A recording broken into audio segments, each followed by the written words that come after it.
What is going on, guys, and welcome back to another episode of Star Wars Galaxy of Heroes, where it is a great honor and a great privilege to be one of a few YouTubers to give you an early look at the one and only R2-D2 for our 38th in-depth character review. The legendary event to unlock R2-D2 just came out today, and since I'm in the Game Changers program, I managed to get a hold of a maxed out 7-star Zeta R2-D2, and we have loads of footage to go over, loads of stuff to talk about, and will R2-D2 end the mall meta? Well, stick around and we will soon find out, but we need to first talk about the history of R2-D2 in the Star Wars universe. R2-D2 was an astromech droid manufactured by Industrial Automatron who was very smart, sassy, independent, and most of all, adventurous. No matter what the challenge or goal was at hand, R2 would always manage to successfully complete the mission using clever programming and the wide assortment of equipment at his disposal. R2 served many masters over its lifetime, such as Anakin Skywalker,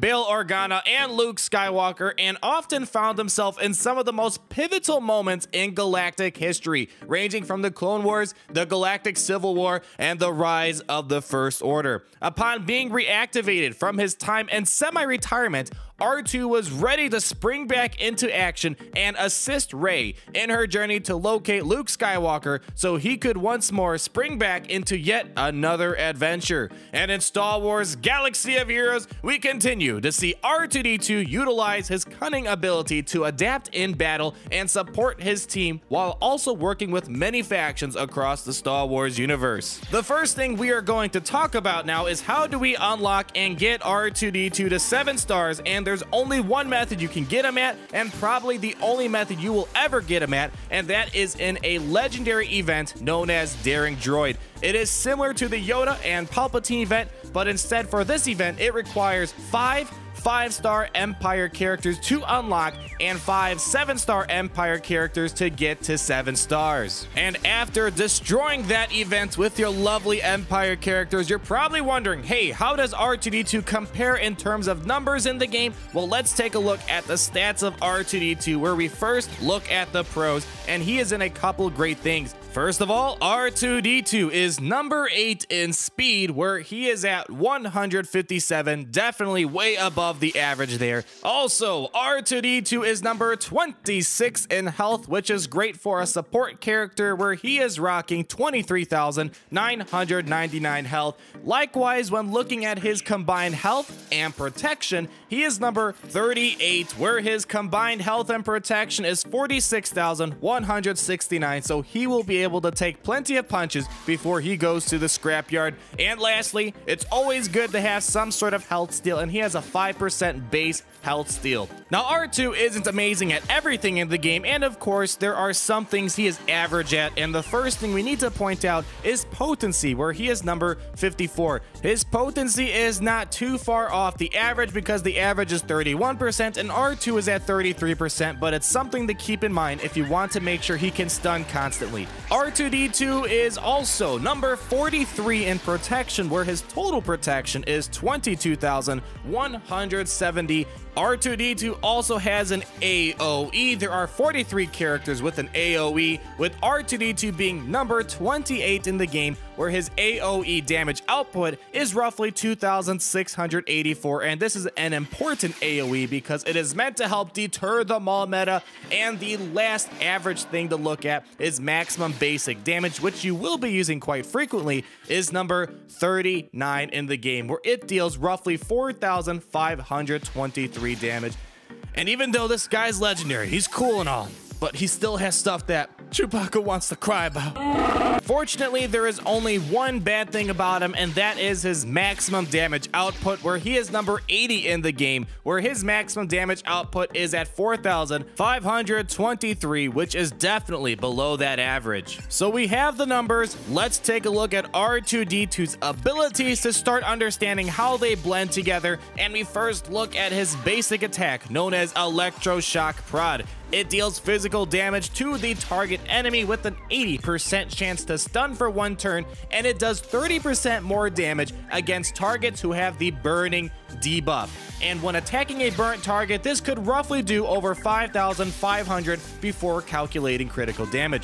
Smokescreen is one of his special abilities. It is very unique, I have to say. With a 4-turn cooldown, you can target another ally to gain foresight and advantage for 2 turns, and all other allies gain stealth for 2 turns. And R2-D2, when he uses this ability, he gains 40% turn meter. So in a way, this artificially creates a taunter similar to how the Scimitar does in fleet battles, and it's a great strategy to use it on other characters such as Ayla Sakura, Count Dooku, Fives, those who love the counterattack. Improvise is the next ability we have here, and a lot of people have been talking about it, and let's find out why. It has a 4-turn cooldown where it deals special damage to all enemies and inflicts burning for 3 turns, and this attack cannot be evaded. Burning deals damage over time and minimizes the chance to evade, and many claim this could end the Maul meta, and it definitely does make it a lot easier to take on these Darth Maul teams. And even if you have foresight, you cannot evade this attack. Alongside those first 3 abilities, R2-D2 also has 2 unique abilities, with one of them being combat analysis. While R2-D2 is active, all allies gain 10% critical chance and 10% accuracy, and the Zeta upgrade adds the upgrade that allows light side allies to dispel debuffs on themselves whenever they score a critical hit while R2-D2 is active, and we will talk more about that soon. And the last ability is a unique one as well, known as Number Crunch, and we got a gigantic paragraph here. As you may know, R2-D2 has synergy with the Resistance, the Rebellion, the Galactic Republic, and droids, and at the start of the battle, R2-D2 gains 10% max protection for each droid ally, 10% offense for each Galactic Republic ally, 10% max health for each Rebel ally, and plus 10% potency for each Resistance ally, and the Zeta upgrade allows R2 to grant other droids, Galactic Republic, Rebel, and Resistance allies 10% of his max protection, offense, max health, and potency until R2-D2 is defeated. And before we get too carried away with all the implications of R2-D2, let's just quickly look at the gear requirements. In terms of raid gear, normally the average is 3 pieces. R2-D2 will also need 3 pieces, which are the Mark V Droid Collar, Mark VI Nubian Design Tech, and the Mark VII Nubian Scanner that are all needed at Gear 9. Also for gold gear, he is pretty much right on average. He needs 220 pieces, and those 2 pieces are the Mark V Biotech Implant and the Mark V Med Pack, and they are both needed at Gear 10 to get to Gear 11.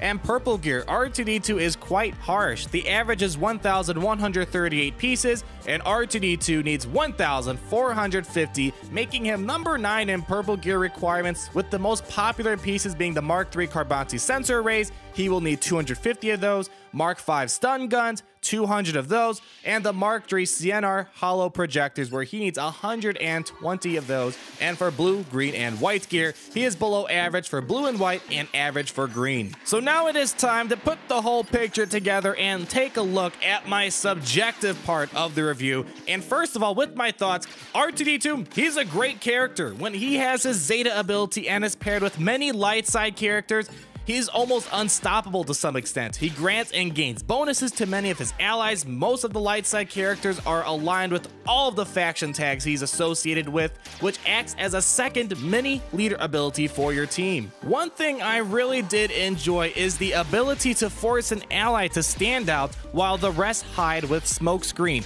It's great if you want to create a wannabe taunter, because having everyone go stealth allows you to heal and cleanse characters as necessary before it's time to come back from stealth, and you can get very clever with this ability. Making someone like Ayla Sakura being the fake taunter is actually a great strategy, because she will constantly counterattack, apply stun, so get creative with this ability. Since this character is supposed to be legendary, I'm holding R2 to a higher level compared to other characters in the game, like Palpatine. Palpatine is the true definition of a legendary character, because he is absolutely amazing and arguably one of the best characters in the game to this day. And unfortunately, R2-D2 does not seem to work in any type of lineup, but he exceeds amazingly well in a light side team. Whereas you can plug Palpatine in almost any team, any faction, and light side, dark side alignment, it doesn't matter, he will be amazing. He's definitely going to be able to help you against those Maul teams. However, do keep in mind, if you're going up against a Maul team, there's a chance that you can get his cooldowns increased, he can get ability blocked, he can get stunned, and if that's happening really early, he's not providing that much benefit because he needs to get Improvise out in order to start controlling those Sith. Something you guys really need to be made aware of is that on defense, the AI always prioritizes Smokescreen over Improvise. Even if you have a taunter like Baze or Short Trooper at the very beginning, he's still going to use Smokescreen and give it to them for no reason instead of using Improvise at the very beginning, and this is a detriment to your team if you're going up against the enemy who has a Sith team, because that means there are many opportunities being missed to apply burning, and if there's no burning be applied to the Sith team, you're going to have a hard time on defense as well. And if you add R2-D2 to your Rex team alongside other characters like Chirrut, you're guaranteed to overkill a Darth Maul team. But beyond the Darth Maul meta, it is really hard to see how R2-D2 will fit in the game. Unlike Palpatine, he is going to be cross-meta for a very, very long time. R2-D2, it's not as obvious, and we have to sit back and see if this character will be great even beyond Darth Maul being out of arena. If you do plan on using R2-D2, be aware of his mortal enemies, because although it's a great thing he has synergy with so many factions, this also means he has a lot of enemies from the opposite faction. Anyone who has an anti-rebel tag such as General Veers, he is now a great Empire character, has a lot of anti-rebel stuff going on, as well as anyone with an anti-droid, anti-resistance, and maybe even someday anti-Galactic Republic if they ever give the Separatists a rework. Ability block, shock, stun, and cooldown increases prevent him from using his special abilities and going under stealth, which are needed against a Maul team. Tenacity up characters to prevent R2-D2 from applying stuns, and cleansers to get rid of burning. Yes, burning can be cleansed indeed, and characters that have buff immunity and can dispel buffs are great. Now R2-D2, he's been across the galaxy here and back, so that means he has a lot of best friends. I was going to make a graph, however, he probably has the most best friends in the game. Pretty much anyone in the Galactic Republic, Rebellion, Resistance, and Droid factions, as well as light side individuals are his best friends. He loves making counterattackers not go stealth, so everyone has to attack them. Cleansers, healers, tenacity up pair up perfectly when R2-D2 has his Zeta ability. Tanks are great to make sure he is covered and not being destroyed by Darth Maul teams. R2-D2 works great with individuals that do benefit from stealth, such as Teebo. He also pairs up pretty well with individuals that benefit the enemy having debuffs, such as Darth Nihilus, as well as Darth Vader and Boba Fett. If you want an ideal team to use R2-D2 in, I have a couple examples for you. First of all, I love R2-D2 in a Resistance team. He was making them a very strong offensive team by using a Finn Zeta leadership, Poe Dameron, Resistance Trooper, Barriss Zeta, as well as R2-D2. If your goal is to defeat the Maul meta with a blink of an eye, then you want to use a Rex lead, R2-D2, Nihilus or Kenobi, and Chirrut and Baze in your team. Or if you want to just have a great Rebel team, using Wedge, Biggs, Chirrut, Baze, and R2-D2 is great, and I've also found them very well in a Jedi team such as Qui-Gon Jinn Zeta, Kenobi, Aayla Secura, R2, and another Jedi of your choice, maybe Ezra or Anakin Skywalker. When looking at mods, you can essentially use almost anything, but my preferred mod set is the speed, tenacity, potency, and then maybe critical damage, critical chance towards the bottom, but those first two I mentioned are definitely my favorite. Primary and secondary mods are kind of in the same situation. For sure, you want to focus on speed to make sure he can try to get into battle as soon as possible and use Improvise or use Smokescreen depending on your situation, but protection should be your number 2 priority so he can grant more protection to your allies, and then tenacity, potency, critical chance, damage are also good options. And just a quick note, for maximum use of R2, try and use critical chance mods with your light side allies so they can land a lot of critical hits, meaning they can cleanse themselves more often when R2-D2 has his Zeta. And the last thing we're taking a look at is Yoda's do or do not checklist, and there are a lot of things he is great in. Yes, he's definitely a do in Arena and Galactic War. Light side battles, R2-D2 will make it really easy, especially with that Smokescreen ability.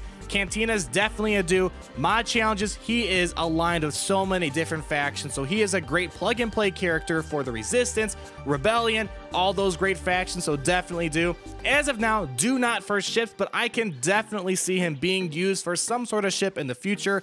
Rank or raid, I'm going to say do not. He does not have turn meter removal. He's more like a second or third string character. He might be okay in a T-Bolt led team. And for the AAT raid, I will definitely say do. He's a powerful cleanser for light side characters, especially in phase 1. And we finally made it to the finish line. So let's go and pull up the Hall of Fame and see where R2-D2 is going to be ranked. And let me tell you guys, this is a very difficult character for me to rank because he has a lot of great things, but there's a lot of questionable things.